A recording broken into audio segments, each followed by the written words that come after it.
Al-mu'minuna la ya'mutuna bal yunqalun. Orang mukmin tak pernah mati, mereka pulang kampung.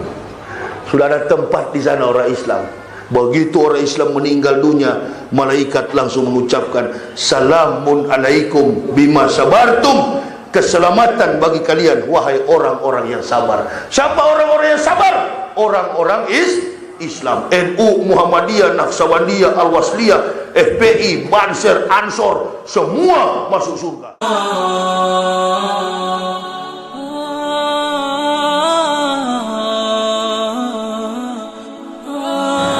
Artis pakai kalung salib, Stephen Seagal, aktor karateka, Butong Pai, artis-artis Hollywood yang menggunakan kalung salib bukan berarti dia Kristen. Bukan. Dia menggunakan kalung salib karena dia menganggap itu adalah aksesoris. Coba periksa paspornya kalau dia Kristen. Enggak. Di Eropa, Amerika, gereja kosong. Gereja tidak ada isinya. Pendetanya jual, akhirnya gerejanya dijadikan diskotik, billiard table, coffee house, and restoran. Bahkan dijadikan sebagai bar, pub, untuk hiburan malam. Karena gereja sudah tidak ada jemaat, income pendeta habis. Kenapa?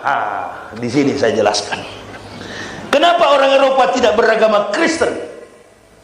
Dalam prinsip sains, teori salah, praktik pasti salah. Sedangkan teori sudah benar, kadang-kadang manusia itu salah. Apalagi teori salah. Karena orang Amerika, orang Eropa, orang yang ada di benua Afrika, bahkan di Asia. Tadi kan dikatakan oleh MC, yang masuk Islam itu kebanyakan kompetensi spesialisasi mereka di atas rata-rata.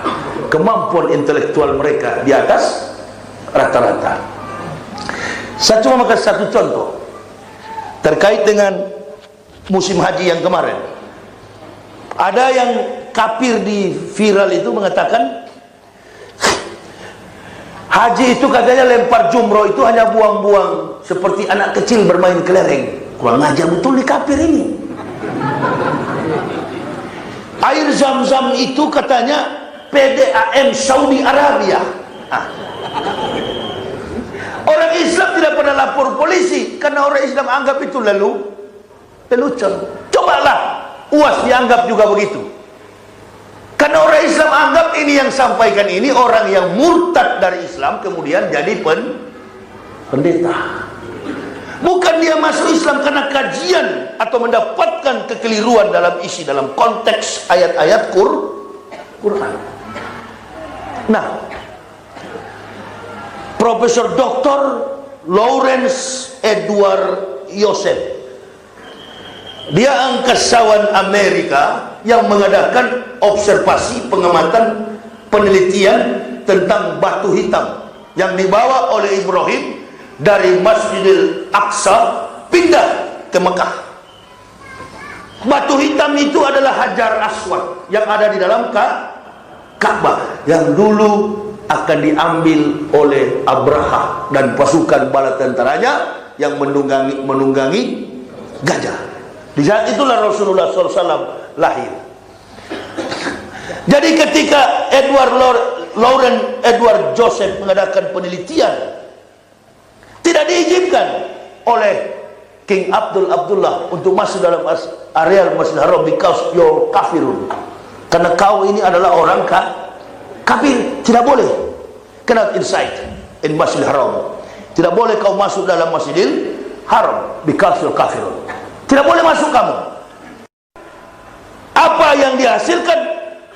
Dia kemukakan pendapat itu, hasil penelitian itu pada koran terkenal di Amerika, New York Times. Kita berhutang besar kepada umat Islam. Andaikan umat Islam tidak tawaf dan sholat 5 waktu, maka berhentilah putaran bumi ini. Karena superkonduktor yang berpusat di Hajar Aswad tidak lagi memancarkan gelombang elektromagnetik. Ternyata menurut beliau, Hajar Aswad itu adalah batu meteor yang mengandung kadar logam 23.000 kali lebih tebal daripada baja yang ada. Ini bukan orang Islam, orang kafir. Sebelum pilpres ada wanita, bukan muslimah, munafikun, namanya adiknya Megawati, si siapa itu? Sukma mati. Ya, dia bilang katanya kidung ibu Indonesia lebih merdu dari suara azan.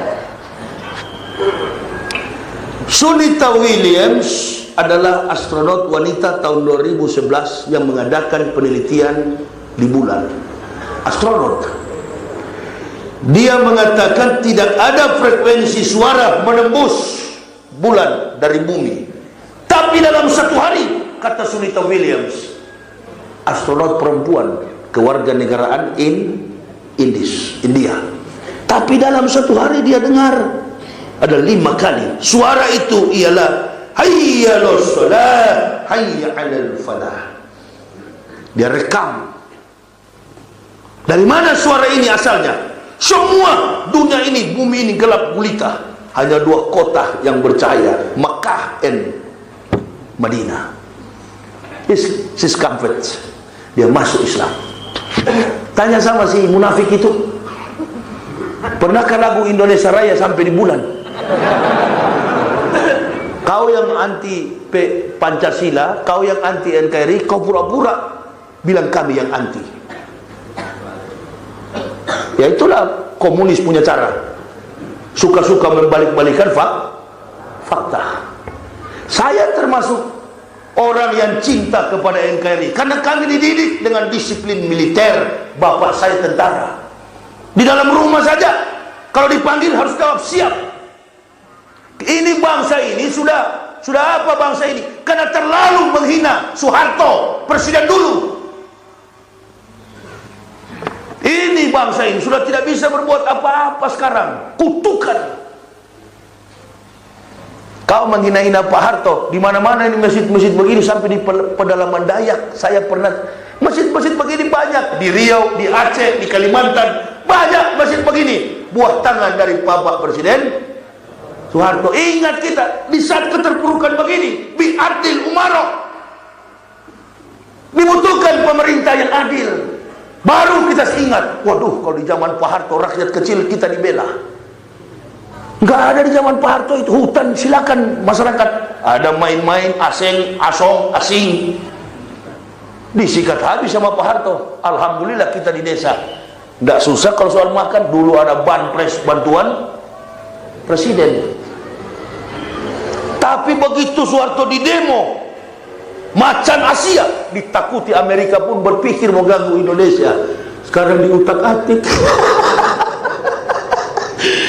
Allahu Akbar. Karena pemimpin yang tidak sesuai dengan kriteria Quran. Apa pemimpin sesuai kriteria Quran? Bastotan fil ilmi wal jismi al qawiyul amin. Pemimpin yang kuat. Siapa yang kuat itu? Jenderal. Itu yang sebenarnya harus jadi presiden. Jenderal. Kenapa harus jenderal? Untuk mempertahankan kedaulatan NKRI. Karena kita ini negara yang kaya raya. Bukan Papua yang kaya, bukan Kalimantan yang kaya, bukan Sumatera, bukan Aceh. Jangan salah Bapak Ibu. Yang kaya itu adalah umat Islam. Pemberi devisa terbesar bagi negara, pemberi sumbangsi finansial terbesar bagi negara. Bahkan Metro tipu pernah menghitung. Allahu Akbar.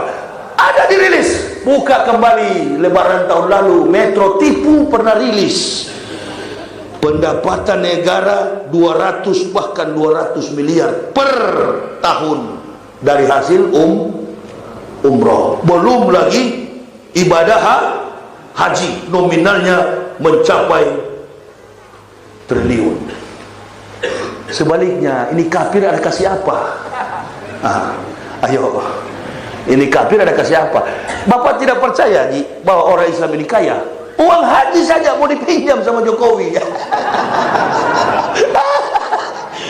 Adakah uang gereja dipinjam? Tidak ada uang di gereja itu. Uangnya, derma-derma di gereja itu dikirim ke PGI, di store ke sana, kirim ke Dewan Gereja Dunia. Dewan Gereja Dunia, American Israel Public Affairs Committee, baru dibeli senjata untuk hantam orang AIPAC, American Israel Public Affairs Committee, badan yang menangani tentang dana gereja, persepuluhan. Ini kerjasama sekarang, polanya sama, segitiga. Tujuannya apa? Islam yang dihancurkan. Suriah sudah hancur, Saudi Arabia sudah jadi kaki tangan. Bahkan saya dengar di Madinah sudah boleh masuk turis-turis asing. Lama-lama ke Mekah bisa. Di sanalah nanti akan timbul kiamat. Perang kita, jihad total kita, revolusi besar-besaran. Allahu Akbar. Kita mungkin tidak sadar, orang yang paling dicintai oleh Rasul sallallahu alaihi wasallam ketika beliau sholat sunat fajar, beliau membaca ayat qul ya ayyuhal kitabi ta'alau ila kalimatin sawain bainana bainakum alla na'budu illa Allah wa la nusyrika bihi wa la yattajiza baduna ba'dan. Kembalilah hai ahli kitab kepada kalimat yang sama dengan kami. Kenapa? Karena Rasulullah tahu kalau orang kafir ahli kitab masuk Islam, dia yang akan membongkar segala macam kebohongan kafir. Kalau bapak ibu nggak bisa bongkar, mau bongkar bagaimana? Nggak tahu apa-apa, nggak pernah kafir.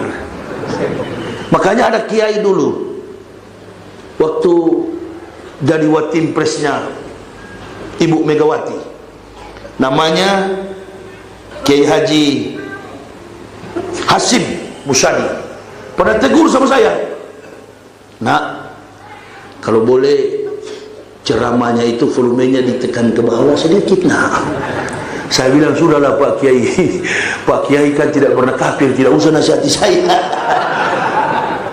Bahkan di Medan saya ceramah di masjid di tebing tinggi di belakang gereja Katolik.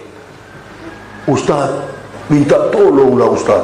Apa? Orang MUI itu pendeta di belakang satu marga sama AU. Sudah tua sekali orangnya. Saya bilang kalau sudah tua begini kawan, cuci kaki, pergi bobok sana. Tidak usah urus jihad. Kalau sudah tua, cuci kaki, pergi bobok. Perbanyak amal karena sudah mau menghadap.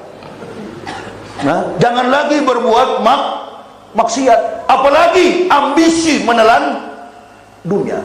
Sudah tua itu fokus beribadah. Coba lihat munafiknya manusia ini, waktu dia masih jaya, waktu dia masih jenderal, waktu dia masih bertugas, waktu dia masih punya jabatan, pejabat, cuek dengan masjid. Nanti kalau sudah pensiun, pura-pura merapat pakai sarung. Banyak begitu, banyak. Karena sudah mau mati, karena sudah tahu, sudah tidak punya kekuatan. Nah, saya curiga juga orang-orang yang di samping Jokowi ini begitu. Pak Jokowi ini kan kita pilih dulu, termasuk saya yang pertama kali simpati ke beliau, karena sederhananya, kepolosannya. Artinya belum tahu rupiah. Nah sekarang sudah tahu rupiah, sudah nggak bisa lagi. Iya kan? Di samping kiri kanannya, muka belakang, atas bawah, mulai nggak atur, setir. Sudah yang begini-gini kan sudah kelihatan. Konferensi pers, RCTI, Metro TV One pun sudah gabung ke situ sekarang. Yang tadinya politikus seperti Fahri Hamzah, vokal, Ini sudah mau turun, takut-takut. Jangan nanti Jokowi dendam, saya dulu ini di penjara saya, bela Jokowi. Jadi mental-mental kerupuk begini nih. Saya sudah 13 kali dilapor polisi. Bahkan saya bawa baju ke Bareskrim. Kapan Pak saya di penjara? Jangankan mau masuk penjara, mau mati untuk agama ini nggak peduli saya. Allahu Akbar. Mesti begitu. Jangan setengah-setengah. Ini yang masuk Islam yang dari kafir-kafir ini. Ulama diganggu, mereka tiarap. Islam lagi perang, tiarap di belakang layar. Masuk Islam cari makan. Masuk Islam minta dijamin. Masuk Islam cari makan. Masuk Islam karena perut. Masuk Islam karena mau kawin. Syahwat. Bukan masuk Islam karena mau bela Islam. Tadi yang dibaca korek tadi. Ya ayyuhalladzina amanu udhulu fi silmi kafah. Masuk ke dalam Islam secara kafah, sungguh-sungguh, lahir batin. Perjuangkan ayat agama Allah ini. Jangan ragu-ragu. Banyak umat yang bela. Saya ceramah begini, saya pikir banyak yang benci. Di luar-luar tidak ada yang benci. Ketemu di rumah makan, selfie-selfie. Bahkan di bandara kemarin di Batam, Ustadz nggak takut jalan sendiri begini? Takut sama kau? Bukan Ustadz, saya Muslim. Saya bilang takut sama siapa? Takut sama orang kafir di bandara begini Ustadz. Ini negara hukum. Ini negara hukum. Kau Muslim? Iya. Kau kenal Umar bin Khattab? Tahu kisah Umar bin Khattab? Ya. Jangankan makhluk kafir, sedangkan setan pun takut dengan Umar. Kau sedang berhadapan dengan siapa? Dengan Umar saat ini. Pergi memanglah. Bilang kalau ada di bandara sini, kafir-kafir neraka semua. Di samping saya ada duduk perempuan pakai kalung salib. Langsung begini-gini. Itu yang batuk juga itu. Dakwah bukan cuma di masjid, di bandara, di pelabuhan, sikat. Bukan karena benci, mempermalukan, karena orang kafir ini sombong, menganggap diri punya harta. Justru yang Masya Allah, umat Nabi ini sudah memiliki segala-galanya. Memang secara kuantitas tidak punya umat Nabi ini, harta nggak punya. Dari 8 miliar penduduk bumi, umat Islam cuma 1,7 miliar, tidak separuh. Tapi umat Islam ini punya harta yang berharga di dalam jiwa mereka. Iman Islam. Itu yang nanti menghibur mereka di sana, di akhirat. Makanya Allah tahzan, jangan bersedih, jangan menunjukkan lemah, jangan menunjukkan rasa muram, jangan juga mengeluh kecuali kepada Allah. Saya dilatih oleh guru saya, pokoknya jangan pernah sedih Pak Yaya. Kamu sudah mendapatkan harta yang berharga, iman Islam. Tegakkan agama ini. Saya akan pulang Pak Yaya, saya akan kembali ke rahmatullah. Saya sudah melihat detik-detik terakhir saya Islamkan Bapak. Lain yang saya perhatikan. 3 hari 3 malam saya berdialog dengan penjual ikan yang datang ke rumah kami. Istri saya tidak melihat lawan bicara saya. Lalu dia mengatakan kepada semua orang Kristen, suami saya sudah gila. Ngomong sendiri. Padahal yang saya ajak ngomong ada berhadapan. Berturut-turut 15, 16, 17 Ramadan, 18 Ramadan, 11 April, 11 Oktober tahun 2006. Kami mendapat hidayah, satu keluarga. Saya, istri, dan 3 orang anak. Detik terakhir saya mengucapkan syahadat, tangan saya, dengkul saya lumpuh, merayap saya di lantai. Satu kata dalam Al-Quran itu, saya ambil Bible, saya ambil Al-Quran, saya taruh dalam kamar gelap. Karena selama 8 tahun saya sudah tidak konsentrasi di agama Kristen. Setiap kali mimpin kebaktian hari Minggu, saya bawa Al-Quran kecil, Al-Quran saku. Dan selalu saya katakan, orang Islam itulah yang masuk surga. Kita ini domba-domba sesat, masuk neraka. Terakhir kali saya ceramah begitu, hampir dikeroyok dalam gereja saya. Ya, Tapi dianggap oleh para jemaah Kristen itu, jemaat Kristen saya ini sudah, karena terlalu banyak membaca buku, katanya sudah gila. Sebut saya itu Yahya Waloni pendeta gila itu. Saya tidak marah, karena yang mengatakan saya gila adalah orang-orang gila. Kalau marah kita sama-sama jadi gila nanti. Makanya ada video saya menantang seluruh pendeta di Indonesia. Jangan cuma tuh Esra Soro itu.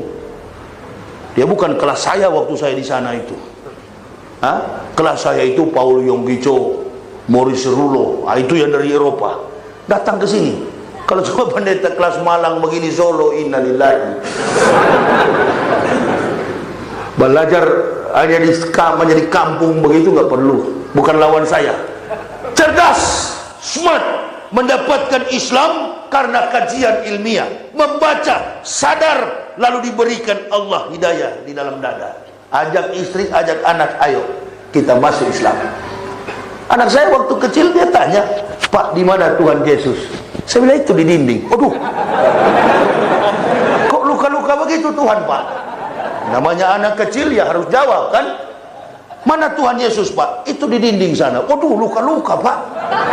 Ya luka-luka dulu, baru kita masuk surga. Yesus mati demi menebus dosa manusia. Itu konsep dogma Kristen, bukan dogma, doktrin. Jadi Tuhan mati dulu, Pak. Iya. Begitu saya masuk Islam, saya tanya orang gila di Bandung, Cep, di mana Allah? Di mana Tuhan? Dia bilang di atas. Mana kira-kira yang gila? Dalam Asmaul Husna, Allah itu Al-Ali. Salah satu nama adalah Al-Ali, di tempat yang maha tinggi, raja di raja, raja di atas segala raja, bukan di dinding. Mana kira-kira yang gila? Yang tunjuk ke dinding atau yang tunjuk ke atas? Ini dalam ilmu fikih. Kalau dalam ilmu tasawuf, Allah itu lebih dekat daripada urat nadi. Nah, sekarang mana yang kira-kira yang gila antara saya dengan orang Islam yang gila tadi? Sama-sama gila, tapi yang lebih gila yang tunjuk ke dinding. Jadi kami ini bukan gila, baru sembuh dari yang begitu-gitu mesti dikaji ilmiah. Jangan sembarang-sembarang juga. Saya juga merasa diri begini waktu pertama masuk Islam. Jangan-jangan betul saya gila ini ya? Karena saudara-saudara saya, orang tua saya semua Kristen. Kenapa saya masuk Islam? Jangan-jangan saya sudah gila. Saya uji. Iya ya, betul juga. Anak saya tanya mana Tuhan, ada di dinding. Saya tanya orang gila, ada di atas. Mana yang gila sebenarnya? Sama-sama gila. Berarti orang gila belum tentu sesat. Orang sesat lebih daripada gila. Oh, berarti saya baru sembuh dari gila. Nah, ini yang hadir sini, kalau ada mualaf, ente berbesar hatilah. Bukan gila, tapi baru sembuh dari gila. Nah, karena baru sembuh dari gila, jangan lama-lama ceramah. Kira begitu ya. Kopi juga kurang manis ini. Ini goyang sembarang ini. Yang penting Ustadz lihat hitam ini. Tapi tidak enak ini. Tadi malam yang enak di masjid itu. Cuma sound system memang bagus di sini. Rasa-rasanya saya mau pindahkan sebentar malam untuk jadwal malam, pindah ke sana. 3 ini Gos Wandawa ini bawa saya ceramah. Masjidnya bagus-bagus, sound systemnya nggak bagus. Ini masjid ini sound system dari tahun berapa ini? Ini kalau nggak dibungkus bisa terstrum tangan saya. Bagus ini sound system. Saya belum mau berhenti ini, 3 jam lagi. Enak ya. Bapak Ibu sadarlah bahwa memang orang seperti kami begini ini jangan dibilang lemah. Kami ini justru lebih kuat karena kami tahu bagaimana konsep kemunafikan orang-orang kafir itu. Kami lebih tahu karena kami dari dalam. Sekarang kami ada di sini. Kadangkala kami lemah karena melihat orang Islam sendiri yang malah menjual-jual akidah Islam. Kasihan kami lihat itu. Konferensi pers, kami lihat di belakang mahasiswa ini ada Islam radikal. Aduh, yang ngomong ini bukan orang Kristen, tapi Islam. Wiranto. Nah sekarang Sudah mulai Allah tunjukkan kuasanya. Sekarang sudah mulai berhadapan dengan orang Ambon. Jadi kita umat Islam diam-diam saja, pura-pura nggak tahu. Ya, nggak usah kita demo-demo lagi di lapangan. Biarin. Semakin kita pakai kekuatan kita, Allah akan jauh.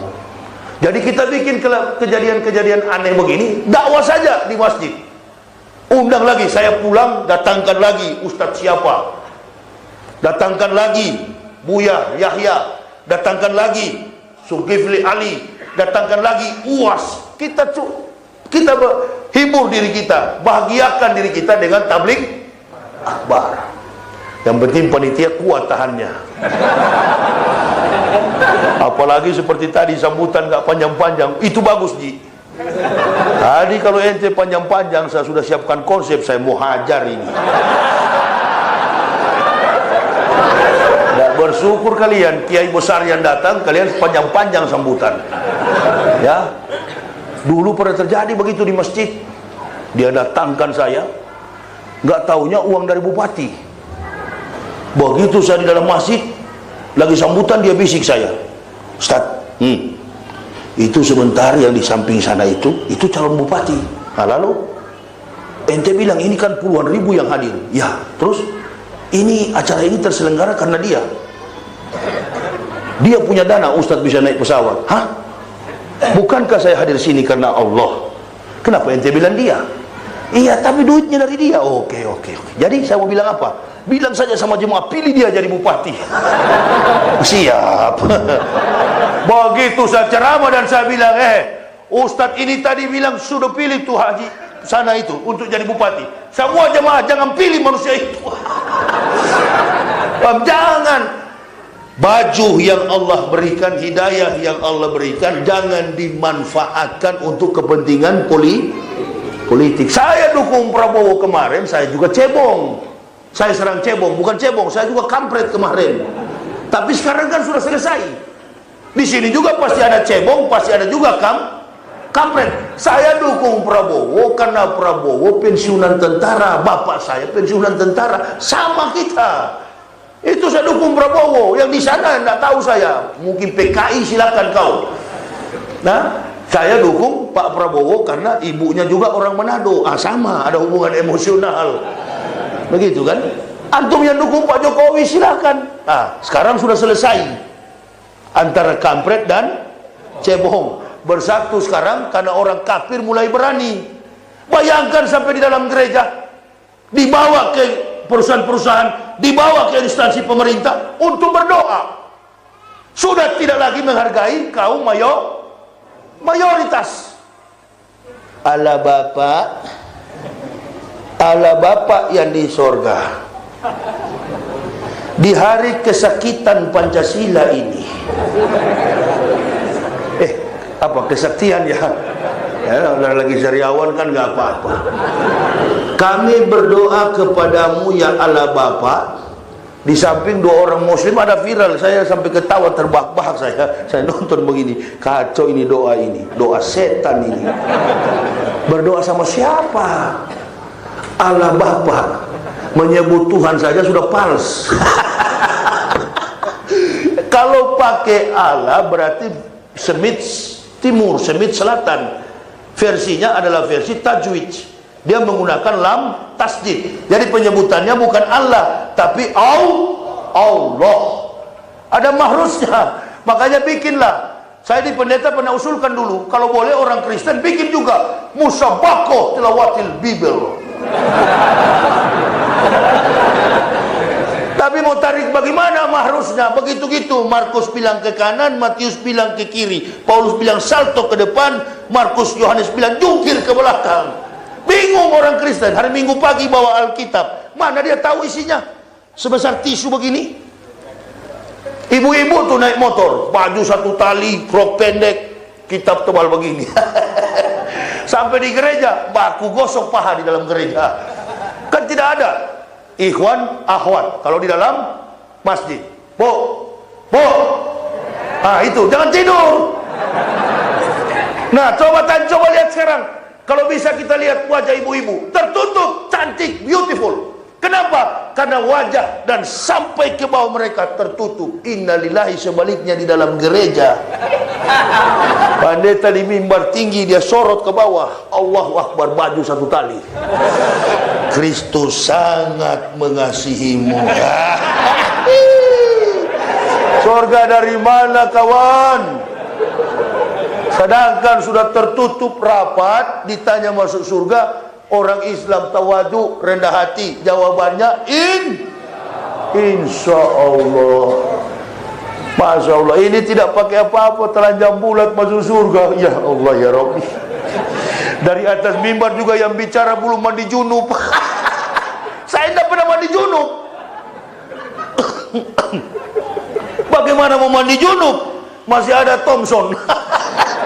Masih tergulung begitu kira-kira ya. Orang mandi junub kalau sudah disunat, dari atas sampai ke bawah tidak mandi junub. Saya dulu dengan istri nggak pakai mandi junub. Di Islam nggak begitu. Masuk masjid bersih, pakaian biar murah. Orang Kristen kalau hari Minggu pagi begini nggak ke gereja cuma dua. Kalau nggak ada baju baru, tidak ada sepatu baru. Di Islam ini agama. Makanya saya waktu masuk Islam pertama, saya tanya Pak Kiai Haji yang mengislamkan, menuntun kami, Komarun Sofa dari Tembu Ireng, Kiai, kalau saya masuk Islam, berapa pajak kami satu keluarga? Saya, istri dan 3 anak. Pajak apa Pak? Ya pajak, kalau di gereja kan 10%, Islam berapa persen? Sedangkan di kafir aja 10, berarti Islam mahal ini Kiai. Oh nggak ada pajak-pajak begitu Pak Yaya. Silakan semua masjid Bapak boleh sholat. Alhamdulillah. Sudah begitu, nggak ada pajak. Saya pikir-pikir, udah pajak habis, sudah nggak ada kerjaan. Istri saya bilang, makanya pikir-pikir. Saya kan sudah bilang, pikir-pikir dulu kalau mau masuk Islam. Ya cabut dulu di rekening banyak-banyak, baru masuk Islam. Mana saya tahu? Udah jengkel saya, namanya ibu-ibu kan otaknya uang semua itu. Dia di belakang-belakang itu. Makanya biar dia di luar. Tanya-tanya sama saya, iya, coba dicabut dulu Pak, karena baru minggu lalu saya lihat masih ada 1 M sekian, harusnya dicabut dulu kan.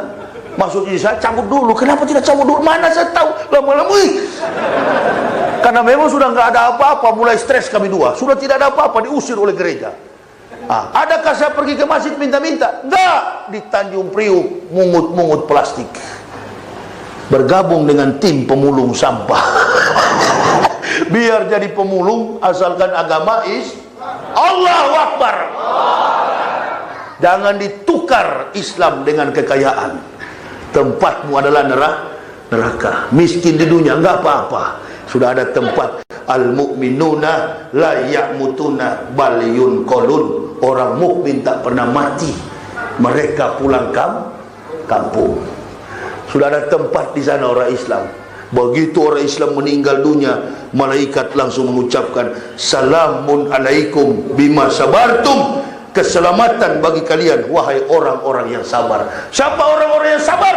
Orang-orang Islam. NU, Muhammadiyah, Naqsabandiyah, Al-Wasliyah, FPI, Banser, Ansor, semua masuk surga. Tapi yang suka-suka usir ustaz dan yang suka jaga gereja, memang masuk surga, tapi hancur-hancur dulu. Itu yang suka jaga gereja hari Minggu pagi, baret miring, pakai wing lagi, SD tidak tamat. Yang sering disuruh itu kan, lapor, siap Abdullah sini, ada UAS mau datang di Solo, ada UAS mau ke Semarang, siap. Lalu kamu cegat, siap.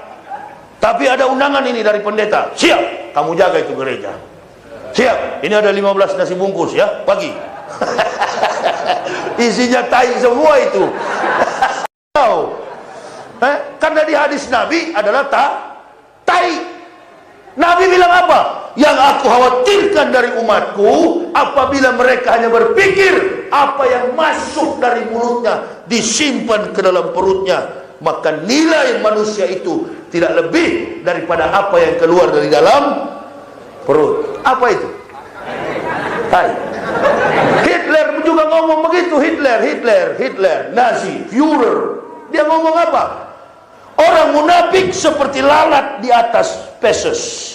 Dia berputar-putar di atas pesos. Yang dia konsumsi adalah tai. Nanti kalau nggak percaya, lepas di tanah, baru lihat tunggu lalat datang. Dia putar-putar di situ. Yang dia konsumsi adalah tai. Apa kata Allah? Ya ayuhan nabiyyu jahidil kufara wal munafikin wahlus alaihim wa mammatu fasikun wa mawahum jahannam wa bi'sal masir.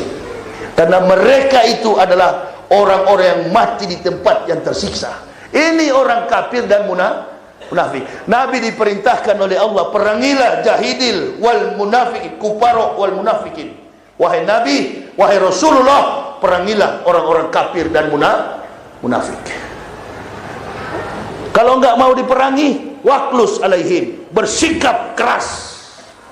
Jadi enggak usah takut-takut mau ngomong begitu. Bahaya nanti Ustaz. Bahaya apanya? Semakin penakut kita, semakin dicegat oleh dia. Berani setengah-setengah, dia akan makan dari kepala. Kalau mau berani, karena Allah. Kalau benci, tidak boleh. Saya mengatakan si kafir itu masuk neraka bukan karena benci, sayang supaya mereka masuk Islam. Tapi tidak boleh semua. Kalau sudah semua, nanti siapa yang di neraka, kan begitu. Jadi kayu bakar. Orang bikin gudeg. Saya nonton tadi malam TV Jogja di hotel, saya nonton gudeg itu perlu banyak kayu rupa-rupanya. Allahu Akbar. Gudeg dari tahun 40 berapa itu. Banyak sekali pekerjaannya di situ, sorong-sorong kayu sampai matanya pedis. Dari subuh sudah belanja, kayu yang disorong-sorong. Oh, ini dalam Al-Quran, inna atadna lil kafirina salasila wa aklala wa sa'ira. Sesungguhnya kata Allah, kami sediakan bagi orang kafir adalah belenggu, rantai dan neraka yang menyala-nyala. Semua harta orang kafir, semua pangkat orang kafir, bahkan silsilah nasab keturunan mereka, anak cucu mereka akan jadi umpan jahanam. Alhamdulillah, kami sekeluarga luput dari kayu bakar, luput dari umpan jahanam. Apalagi bapak ibu, masya Allah, sudah lahir dari keluarga Islam. Sudahlah, kalau kita tidak sholat itu normal. 5 waktu jadi 4 waktu, nggak apa-apa, itu normal. Tapi jangan ente sudah tidak sholat munafik. Tapi ente kelihatan puasa di bulan Ramadan. Kemarin nonton puasa di bulan Ramadan. Kalau muncul di TV itu, buka puasa bersama. Ih, saya bilang orang munafik bisa puasa ya. Kelompok ebong cebong kemarin, putih-putih mulutnya. Saya bilang istri, munafik bisa puasa deh ya. Walau-walam pak. Istri saya pengecut besar, penakut dia. Jangan begitu-gitu pak, jangan suka menghakimi, itu jatuhnya gibah. Gibon, nggak peduli saya. Diam kau situ. Saya yang ustad, kamu juga masuk surga gara-gara saya. Takut, ente punya surga lewati mayat aneh. Saya bilang kau masuk surga istri ridho suami. Lil mar'ati syir'ani al-qabri wal zauj. Faqala Nabi SAW, ada 2 hal penting bagi wanita. Dengar ke sini, hai bidadari. Ibu dengar ke sini, 2 hal penting bagi wanita. Yang pertama adalah kubur, yang kedua adalah suami. Jangan saya bilang sembarang bicara.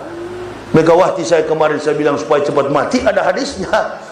Manda'a li zalimin bil baqa'i faqad sabah an yusallahi fil ardihi. Bila kalian mendoakan orang zalim umur panjang, sama saja kamu mendurhakai Allah di muka bumi. Karena dia menjolimi umat Islam kemarin. Nggak perlu suara umat Islam, dia sendiri agama jolim atau jolim?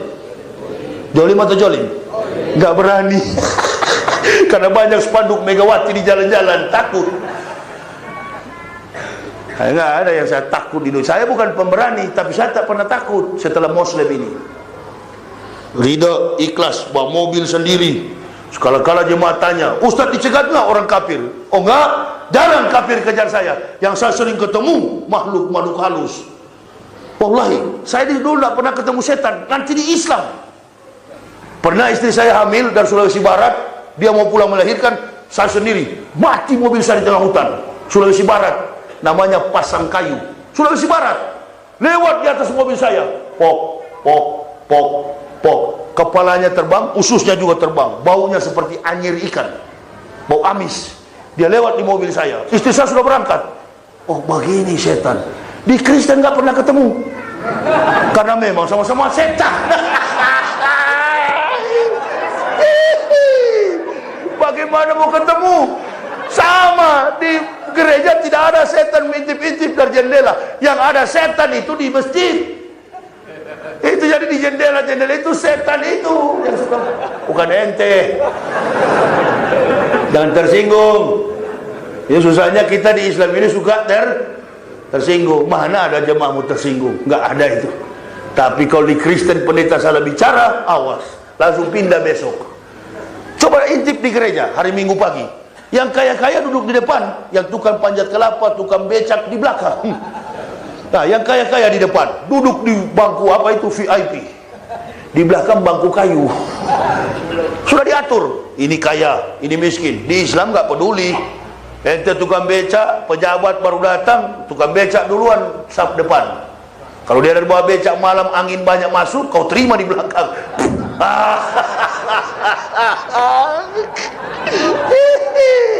Kau tangkap itu. Jadi di Islam ini tidak ada yang hebat, kecuali all the praises go to Allah and Rasul. Segala pujian hanya kepada Allah dan Rasul. Nggak ada yang hebat dalam masjid, sama semua. Presiden pun di bawah, Joko Widodo. Yang di atas adalah Ustaz. Makanya hargailah Ustaz. Hargai dengan cara apa? Amplop dikasih tebal. Supaya kalau dikasih amplop maraju Ustaz. Kan? Imanuhum fi amplopi. Ya saya kira itu. Imannya ceramah amplop, nggak dikasih ngambek. Nggak mau datang lagi. Ya. Saya tadi malam, tadi subuh tidak datang ceramah. Kenapa? Tanya istri saya. Tidak ada baju bersih. Kotor semua baju dari Pontianak langsung ke Solo. Begitu turun di bandara, ceramah zuhur di Masjid Al-Bakri, Jakarta. Dari situ sudah sore, langsung aja kita ke Solo. Sampai di Solo ketiduran karena lelah.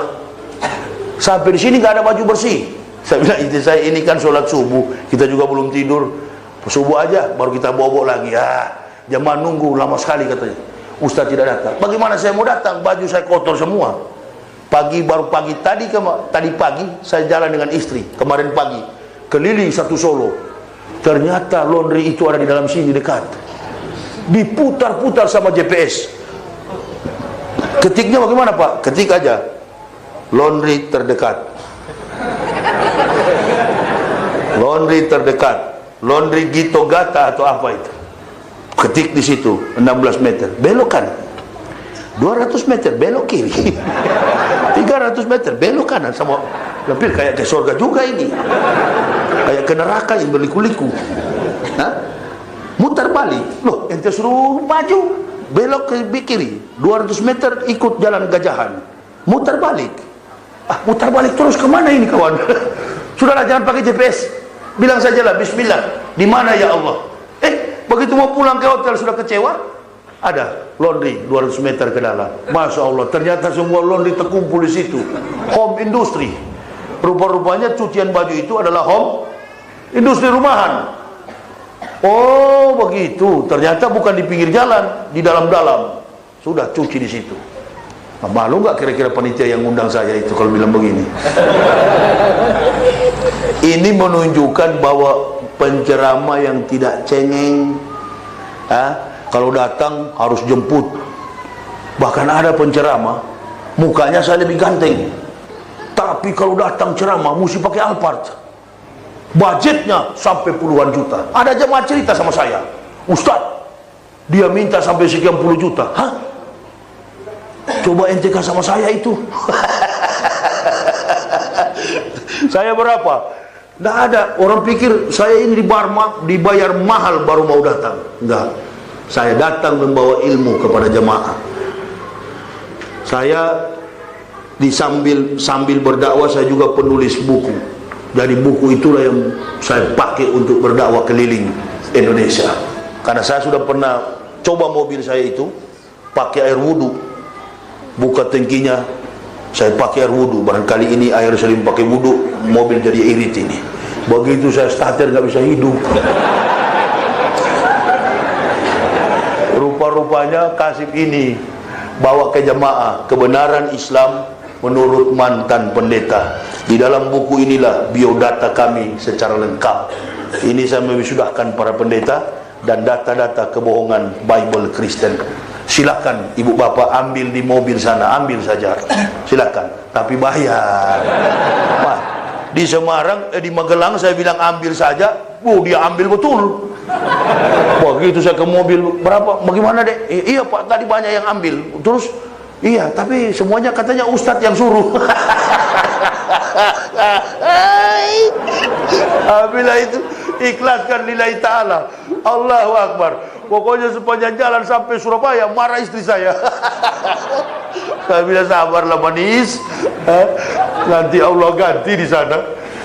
Sampai di Madura kami, namanya Blige, acara haulan. Blige, 80 km masuk ke dalam dari pasar apa ini, Sampang. 80 km dari pasar masuk ke dalam. Sampai di sana, habis acara, kiainya bilang, kenapa sampean bawa buku? Kenapa kiai? Di sini buta-buta huruf.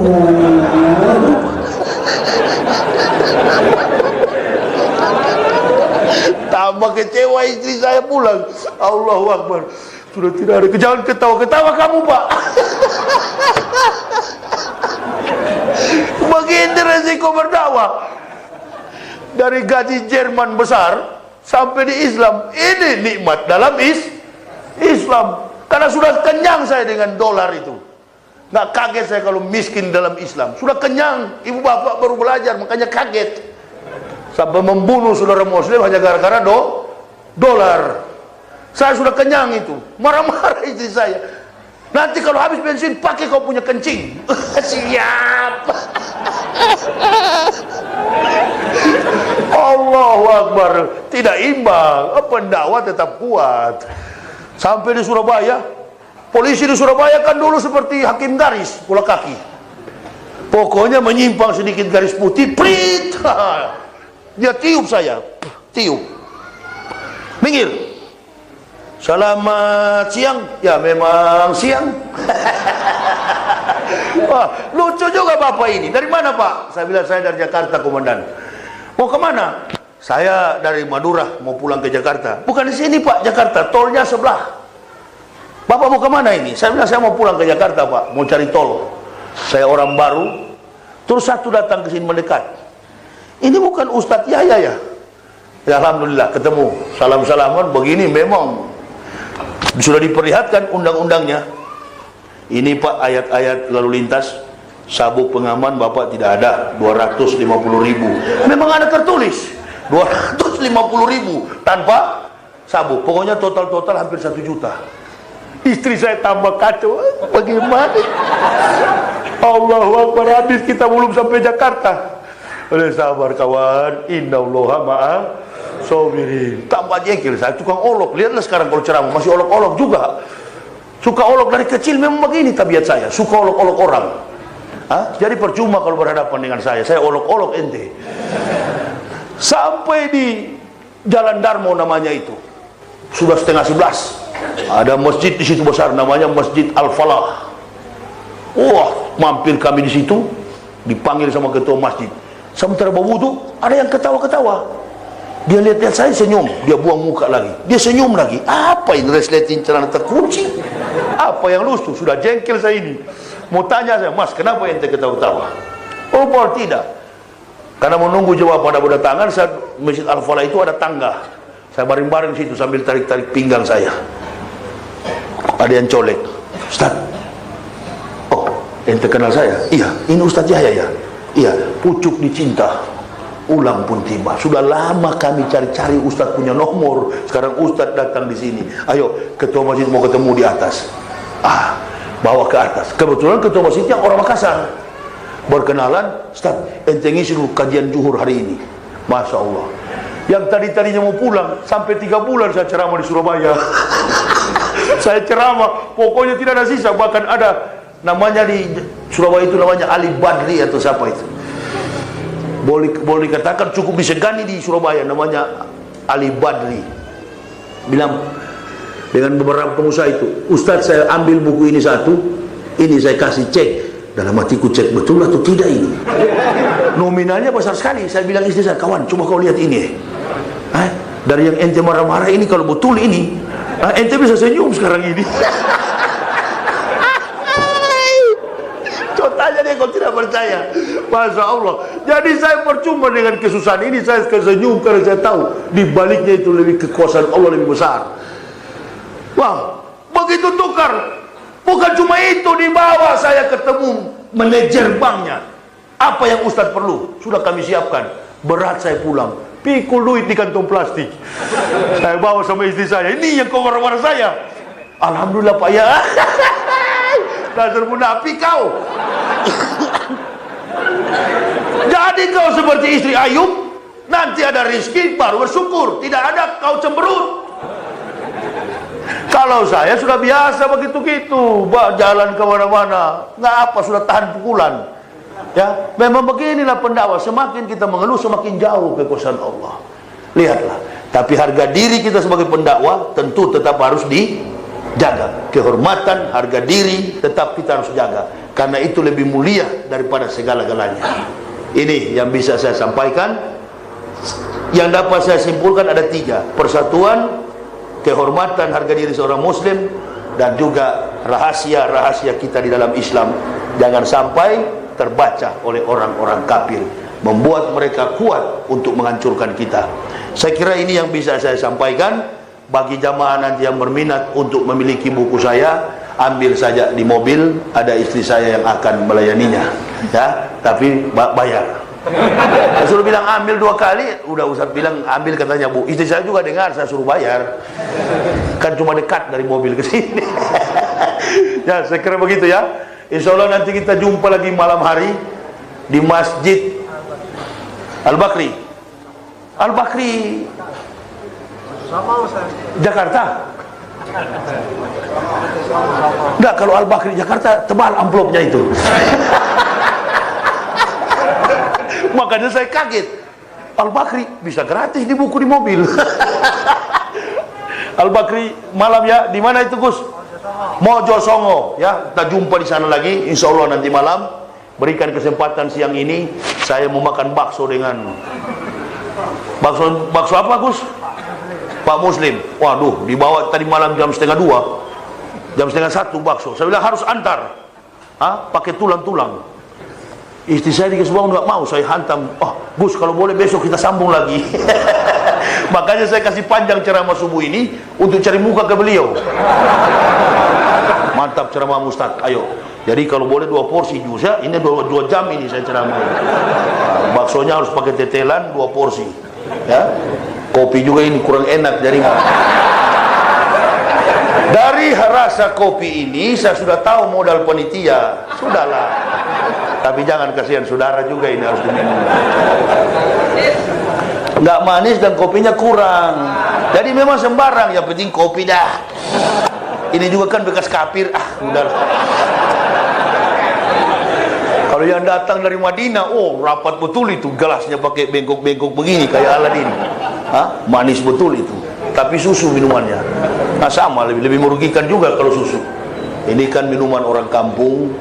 Ikutilah gaya hidup orang Islam. Jangan kau bawa itu sifat kafir sombong itu. Ikuti orang Islam, berbusana-busana yang baik, berbusana-busana sebagaimana orang Islam. Tidak usah lagi bawa sifat kafir dalam Islam. Kalau keras tetap dipertahankan demi keutuhan dakwah kita di Indonesia. Saya kira ini yang bisa saya sampaikan. Terima kasih atas segala perhatiannya. Mohon maaf atas segala kekurangan kami. Usikum wa nafsi bitaqwallah. La ilaha illa huwa allallahi falyatawakkalul mu'minun. Wassalamu alaikum warahmatullahi wabarakatuh. Allahu akbar.